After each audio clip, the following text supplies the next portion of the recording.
What if defeating an empire is the easy part, and the real battle begins the day after the victory celebration ends? When the second Death Star exploded over Endor, the galaxy didn't magically become peaceful.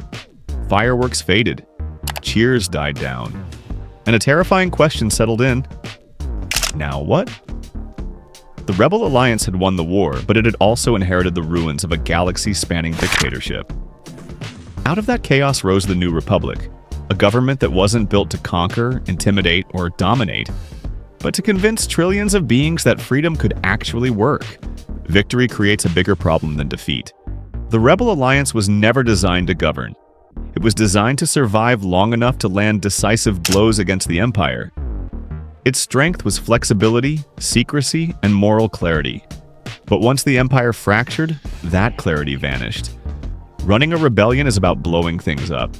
Running a republic is about paperwork, compromise, and responsibility. Entire star systems needed food deliveries, trade lanes needed reopening, and former Imperial worlds needed reassurance that liberation wouldn't collapse into chaos. People didn't want speeches anymore, they wanted stability.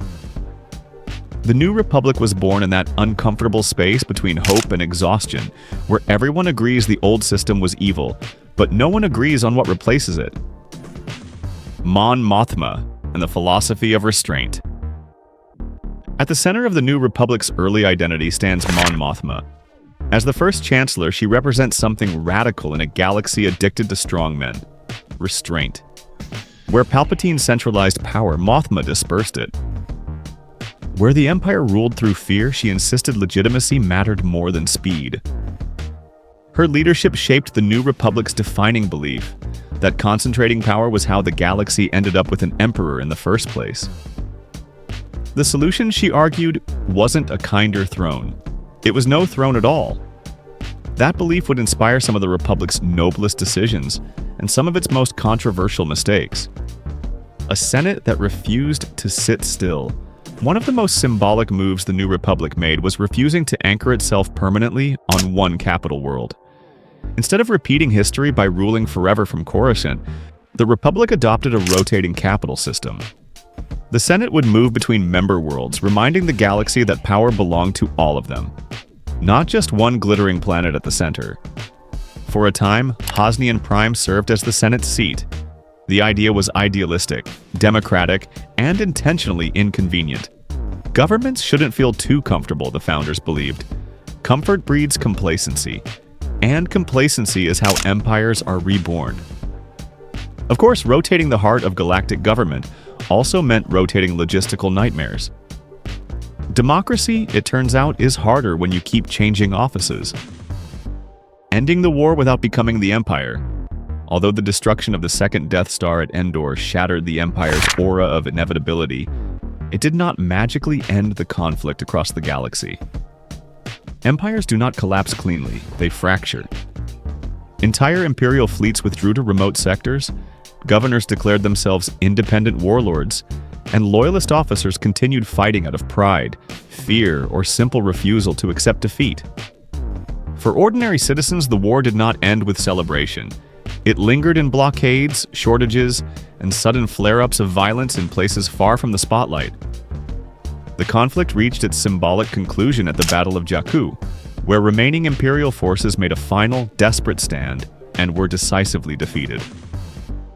What followed mattered more than the battle itself: the signing of the Galactic Concordance. This was not just a surrender document, it was the New Republic's first real test of power. Instead of mass executions or endless purges, the Republic chose law. Former Imperials would be disarmed, tried if guilty of war crimes, or reintegrated where possible. The message was deliberate and dangerous. The war would end without turning the victors into the very thing they had fought against. The dangerous decision to demilitarize. And here, the New Republic made the choice that would define its legacy more than any battle. Rather than maintaining a galaxy-spanning war machine, it dramatically reduced its central military forces. The reasoning felt morally airtight. A massive standing fleet was how the Empire justified surveillance, fear, and authoritarian control. If the Republic kept the same tools, how long before it used them the same way? Star Destroyers were retired, fleets were downsized, and defense responsibilities shifted toward individual systems. For the first time in decades, the galaxy felt lighter. Worlds redirected resources toward rebuilding cities, repairing hyperspace lanes, and restoring civilian life. Demilitarization felt like proof that the nightmare was over. But peace has consequences that reveal themselves slowly. Pirates did not vanish simply because the Empire fell. Criminal syndicates expanded into the power vacuum. And the most dangerous threat of all, imperial ideology, did not need uniforms to survive.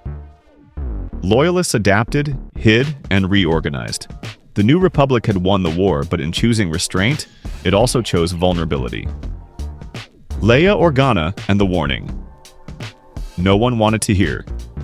If Mon Mothma embodied restraint, Leia Organa embodied vigilance. Leia understood the Empire not as a regime, but as a mindset, one that didn't vanish just because the throne room exploded. She warned repeatedly that Imperial remnants were reorganizing beyond the Republic's attention. Politically, this was inconvenient. The galaxy was tired of fear. Senators wanted trade deals, not alarm bells. Leia's concerns were acknowledged politely and postponed indefinitely. Eventually, she helped form the resistance. Not because she rejected the Republic, but because she believed it was blinding itself with optimism. History, fictional or otherwise, rarely forgives governments that mistake relief for security. Governing a galaxy is boring, and that's the point. What the films rarely show is the true work of the New Republic. Hearings, debates, compromises, and arguments that never end cleanly. Worlds disagreed over reparations. Refugees demanded justice. Former Imperial citizens demanded amnesty.